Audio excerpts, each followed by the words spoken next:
শিক্ষামন্ত্ৰী ৰণোজ পেগু আৰু সেৱা অধ্যক্ষ ৰমেশ জৈনক ফাঁচী কাঠত ওলমাব কোনে? চাপৰত কিহৰ এই হুলস্থুল? শুকুৰবাৰে চাপৰ গান্ধী ময়দানত সদৌ ছাত্ৰ সন্থাৰ উত্তাল প্ৰতিবাদ। শিক্ষামন্ত্ৰী ৰণোজ পেগু আৰু সেৱা অধ্যক্ষ ৰমেশ জৈনক ফাঁচী কাঠত ওলমাই ছাত্ৰ সন্থাৰ এই উত্তাল প্ৰতিবাদ। শিক্ষামন্ত্ৰীৰ লগতে সেৱাৰ অধ্যক্ষৰ পদত্যাগৰ দাবীত সৰব আছো। ল'ৰা ছোৱালীৰ জীৱনক লৈ হেতালি খেলা শিক্ষামন্ত্ৰী আৰু সেৱা অধ্যক্ষৰ বিৰুদ্ধে জাঙুৰ খাই উঠিল ধুবুৰী জিলা ছাত্ৰ সন্থাই। ফাঁচী কাঠত ওলমালে ৰণোজ পেগু আৰু ৰমেশ জৈনক। প্ৰয়োজনত আদ্যশ্ৰাদ্ধ পাতিব, তথাপিও পিছ হুহুকি নামাৰে আছুৱে। চাপৰৰ পৰা শ্বাহিদ আহমেদৰ ৰিপৰ্ট, ডি নিউজ এক্সপ্ৰেছ 365। এয়া অতিকৈ লাজৰ কথা যে কিছুদিন আগতে আমাৰ বিজ্ঞান প্ৰশ্নকাকত ফাদিল হ'ল আৰু আজি ৰাতি শিক্ষামন্ত্ৰীয়ে আৰু আমাৰ মাননীয় মুখ্যমন্ত্ৰী ডাঙৰীয়াই টুইট যোগেদি বাৰ্তা দিয়ে যে অসমীয়া পৰীক্ষাৰ কুৱেশ্যন প্ৰশ্নকাকত ফাদিল হোৱা কথা।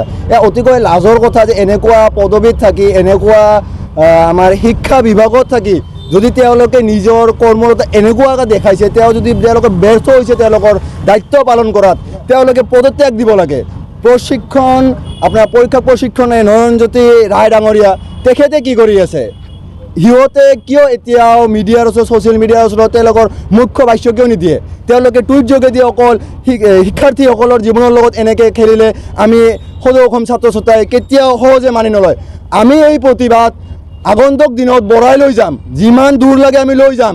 আমি আগন্তুক দিনত হয়তো শিক্ষাৰ্থীসকলক এই আন্দোলনত নুমাই আনিম, আমি হয়তো অভিভাৱকসকলক এই আন্দোলনত নুমাই আনিম। যেতিয়ালৈকে ডক্টৰ ৰণোজ পেগু ডাঙৰীয়া, সেৱা অধ্যক্ষ ৰমেশ জৈন ডাঙৰীয়াই পদত্যাগ নকৰে, তেতিয়ালৈকে সদৌ অসম ছাত্ৰ সন্থাই চুপ নাথাকে। অসম চৰকাৰ আৰু যিখন আমাৰ সেৱা কৰ্তৃপক্ষ আছে, সিহঁতৰ গাফিলতিৰ কাৰণে এখনৰ পিছত এখন প্ৰশ্নকাকত ফাদিল হৈ আছে। লাখ লাখ ছাত্ৰ ছাত্ৰীৰ জীৱনৰ ভৱিষ্যত অন্ধকাৰত নি আছে। সেইকাৰণে আমি আজি প্ৰতিবাদ আছিল যে প্ৰতিমূৰ্তি দা আৰু কি বা ওলমাই থোৱা, আমি আজি ৰণোজ পেগু আৰু ৰমেশ জৈন ডাঙৰীয়া প্ৰতিমূৰ্তি আমি ইয়াতে ফাঁচী কাঠত ওলমাই থৈছিলোঁ। সৰু সৰু কণ কণ ল'ৰা ছোৱালীবিলাকক কুখ্যাত অপৰাধীৰ দৰে তেওঁলোকক হেণ্ডকাপ লগাই তেওঁলোকে থানাত লৈ ফুৰিছে। কাৰ স্বাৰ্থত এইবিলাক কাম চলি আছে? ঔৰসত তেওঁলোকে বাচি আছে।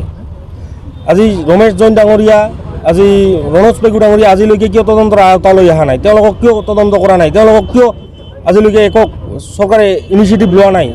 এইবিলাকত আমাক প্ৰশ্নৰ উত্তৰ লাগে। আজি এটাৰ পিছতে এখনৰ পিছত এখন প্ৰশ্নকাকত ফাদিল হৈয়ে থাকিব। তেওঁলোকে ল'ৰা ছোৱালীক জীৱনক লৈ হেতালি খেলি থাকিব। এইটো কেতিয়াও সদৌ অসম ছাত্ৰ সন্থাই সহ্য নকৰে। প্ৰতিকৃতি দাহ কৰা নাই, আমি ইয়াতে তেওঁলোকক ফাঁচী কাঠত ওলমাই থৈছিলোঁ। প্ৰশাসনে আহি আমাৰ প্ৰতিবাদৰ মাজতে প্ৰশাসনে আহি আমাৰ প্ৰতিমূৰ্তিখিনি লৈ গ'ল।